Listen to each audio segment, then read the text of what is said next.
You may wonder how H1 Unlimited gets all these amazing onboard shots, especially if you go to H1 Unlimited's YouTube channels there. But it comes down to a man named Walt, actually. Walt is the genius behind coming up with some of the toughest GoPro mounts I've certainly ever seen, probably that exist. But you can see we got GoPros everywhere here. If you remember during COVID how you had the clean pens and the dirty pens at the bank, these are like the GoPros that are clean. These are the ones that have been on the boats, have already lost their lenses. Literally a splash of water cleans the lenses off these things. The amount of force that these GoPros have to withstand is incredible. But a mount like this sits up on the wing, and this one was ripped off of Corey Peabody's boat, obviously, number 9. It's a 3D printed piece. It's incredibly sturdy. It has a padded area here for the GoPro and holes for the plugs, but it's actually taken a piece of the boat off with it when it went off the boat and went into the water. It is just incredibly strong, and I've seen now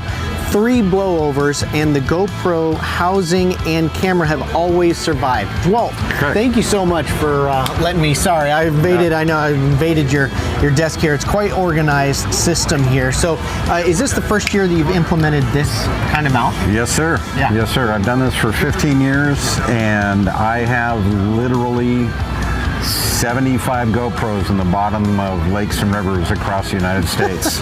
But the nice thing about GoPros, and I asked this question when Corey Peabody had a problem the other day, I asked if there were G sensors in the boat, because in racing, there's always a G sensor to let you know what the driver was subjected to tell the doctor sometimes what they need to look into. But the GoPros do have G sensors. What's the most extreme lateral G you've seen on a GoPro? I've seen them spike to 7, 8 in the turns, and even up to literally 10 instantaneous vertical, because people don't quite appreciate how much of a pounding these take in a vertical dimension, as well as, you know, yeah, I mean, 200 miles an hour, and it's not always the most smooth water out there. And you think about a lateral G spike. Okay, sustained 3, 7,000 pound boat, that's 21,000 pounds being pulled laterally on that beautiful skid fin, which explains why those arms are just so beefy and those heim joints are so insane.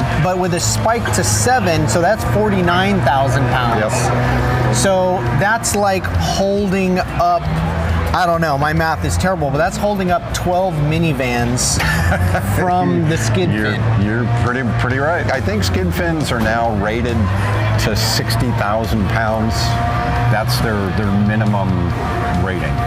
That's what I understand from our rules. Sustained load. That's what they're tested to, it's and incredible. They have to be able to withstand. Well, the fact that the skid fins sometimes aren't there, but the GoPros are, is amazing what you've developed here. So thank you so much for the amazing images. It's a serious GoPro operation here. I mean, you just look at the YouTube page, and the footage is absolutely spectacular. So thank you for what you do, Walt. You bet. Thank you, Tanner. Thanks a lot.